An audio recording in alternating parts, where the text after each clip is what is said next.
Alright, so if you've been around the internet for the last 3 days, and I mean, of course you have, you will notice that one of the most popular top stories is the idea that ancient direwolves have been brought back from the dead.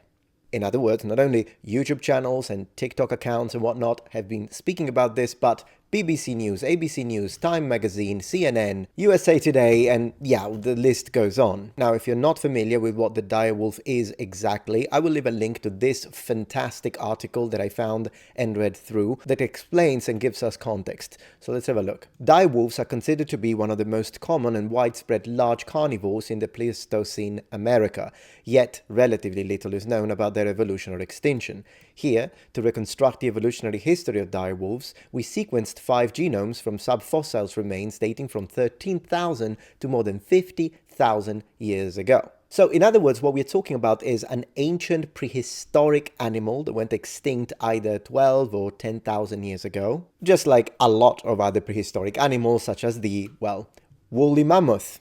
And we'll get back to that one later. Man, they looked awesome though. Now, the claims that these extinct animals have been brought back come specifically from a biotech company called Colossal Science. So let's have a look at their official website, colossal.com, to examine the claim. Okay, so this is their official website that you can see, Colossal Laboratories and Biosciences. And massive here we see the introduction to what it is that is their goal that they're trying to achieve, which is de-extinction. We read, extinction is a colossal problem facing the world. I mean, that's the understatement of the millennia, considering the fact that the majority of the species that have ever lived on this planet have gone extinct. So yeah, it is a colossal problem, I suppose. But we read, and Colossal is the company that's going to fix it. It sounds a lot like marketing, but we'll see. They have a good PR department, I suppose.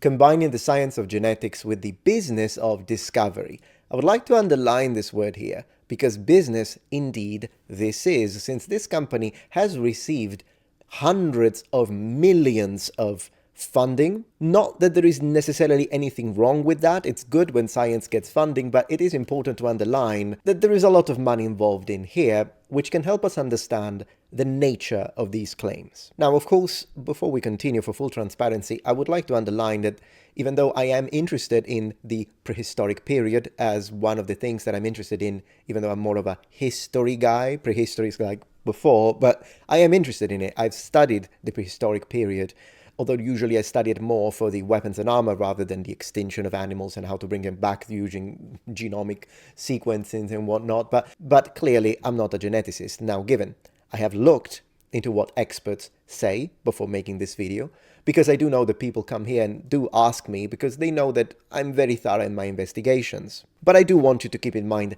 that I am not a specialist in the field.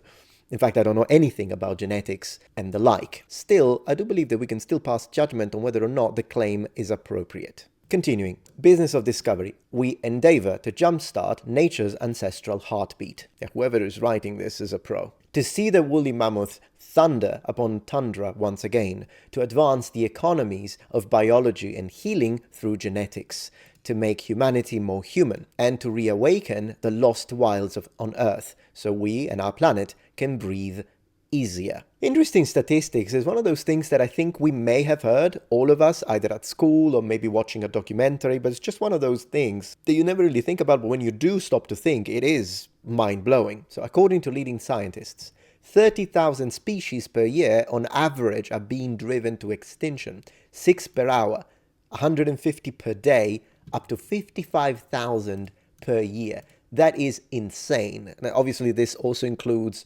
bugs, or I don't know if it even includes microscopic species, very likely, I mean 30,000, but still, that's a lot.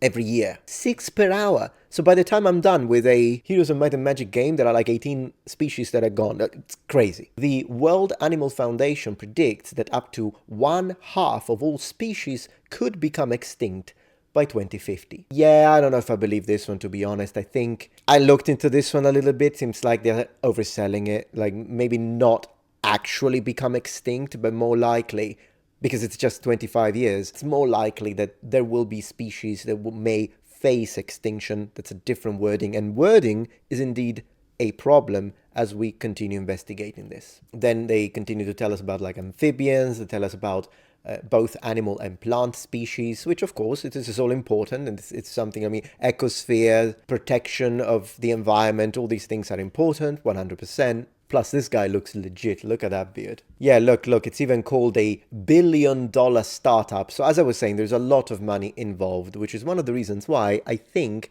even though they may not lack in the research department, it seems like they do get results and things work. They do excellent research, but they do lack a little bit on when it comes to, in my opinion, their marketing campaigns. Not because they're not effective, they clearly are, they get a lot of money, but simply because I think it would be better if you made statements that are a little more precise, if you will, to avoid ambiguity. What I'm talking about is this, going back to this article, which I believe there's a lot of people involved in this, but some of these are scientists that belong, if I didn't misunderstand that, to colossal science. So as they speak about the research, this is very pertinent, so to speak. So we are talking about the direwolf, and we read, our results indicate that although they were similar morphologically to the extant grey wolf, direwolves were a highly divergent lineage that split from living canids around 5.7 million years ago.